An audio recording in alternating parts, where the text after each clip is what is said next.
خانقاہ ربانیہ نقشبندیہ روحانی مولد پیر مفتی احسن محمود نقشبندی صاحب۔ سامعین گرامی قدر، اب 11ویں شریف کے دن جو نیاز یعنی جو کھانا بنا کر تقسیم کیا جاتا ہے اور کھانا کھایا جاتا ہے، اس کے بارے میں شرعی حکم کیا ہے؟ اس کے بارے میں آپ یاد رکھیے کہ شیخ عبدالقادر جیلانی رحمۃ اللہ علیہ ہوں یا کوئی اور ولی ہو یا کوئی مسلمان ہو، ہمارا عقیدہ ہے اہل سنت والجماعت کا کہ ان کے لیے کھانا بنا کر تقسیم کرنا باعث اجر ہے، ان کے ایصال ثواب کے لیے اللہ پاک اس کا اجر ان کو پہنچائیں گے۔ یہ بات قرآن و حدیث سے ثابت ہے، لیکن یاد رکھیے اس میں جو اصل بات یہ ہے جو ثابت ہے وہ یہ ہے کہ اب یہ کھانا صرف غریب لوگ کھا سکتے ہیں۔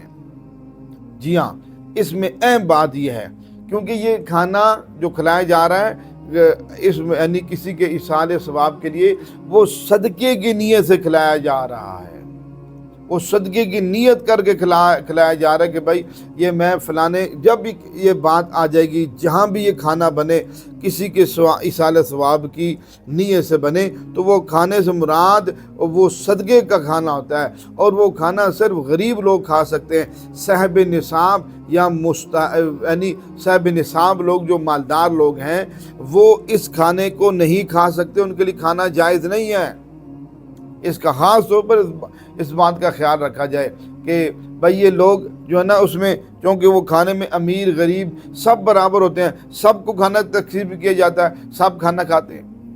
تو ایک تو یہ ہے کہ اب نیاز کے کھانے کا پہلا حکم قرآن حدیث سے یہ بات ثابت ہے کہ کسی کے ایصال ثواب پر کھانا کھلایا جائے تو وہ کھانا دینا جائز ہے، کھانا اس کا وہ کھانا جائز ہے، کھانا کھلانا بھی جائز ہے، کھانا بھی جائز ہے، لیکن غریبوں کے لیے شرط ہے صاحب نصاب آدمی کھانا نہیں کھا سکتا۔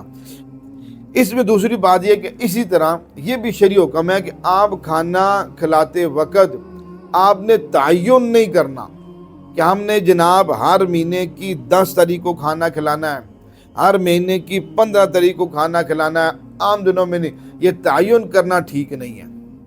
وقت کا تعین کرنا، وقت کو مقرر کرنا اور پھر ہر سال ہر مہینے اسی پر کھانا کھلانا، یہ خلاف شریعت بات ہے۔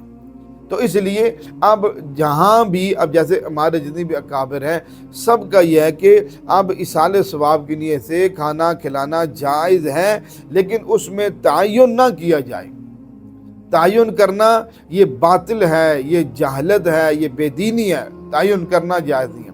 تو اس لیے اس ساری بات کا خلاصہ یہ نکلا کہ اللہ پاک نے ہمیں اس بات کی اجازت دی ہے، شریعت نے، ہم کھانا کھلا سکتے ہیں، لیکن وقت یعنی کسی خاص وقت کے ساتھ، کسی خاص حیت کے ساتھ مخصوص کر کے کھلانا یہ جائز نہیں ہے۔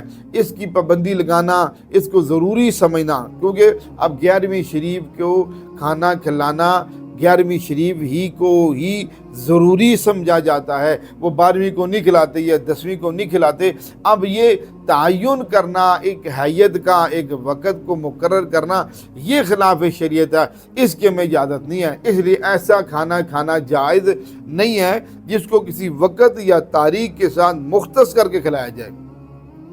عام حالت میں جب بھی کسی کے لیے ایصال ثواب کرے، ایصال ثواب کا کھانا کھلائیں۔ اب جیسے اب دیکھ لینا ہمارے معاشرے کے اندر اللہ پاک معاف فرمائے، جو اب یہ مقرر کیا جاتا ہے کسی کے فوت ہونے پہ تیسرے دن کو کل کہا جاتا ہے، بعض کو تیجا کہتے ہیں، بعض 7واں کہتے ہیں، 40واں کہتے ہیں۔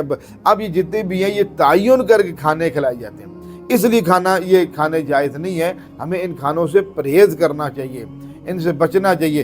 تو سب سے پہلے ایسی تقریبات کا انعقاد کرنے والے ذرا ہوش کے ناخن لے کہ ہم اہل سنت والجماعت ہو کر ہم اہل بدعت کو یعنی بدعت کو کیوں رواج دیتے ہیں، ہم حضور پاک صلی اللہ علیہ وسلم کی سنت زندگی کو کیوں نہیں رواج دیتے۔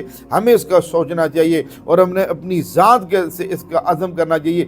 ہم اہل سنت والجماعت ہیں، ہم سنت زندگی کو رواج دیں گے اور بدعات اور خرافات سے اپنی بھی اور دوسروں کو بھی بچنے کی پوری تلقین اور تاکید کریں گے انشاءاللہ تعالی۔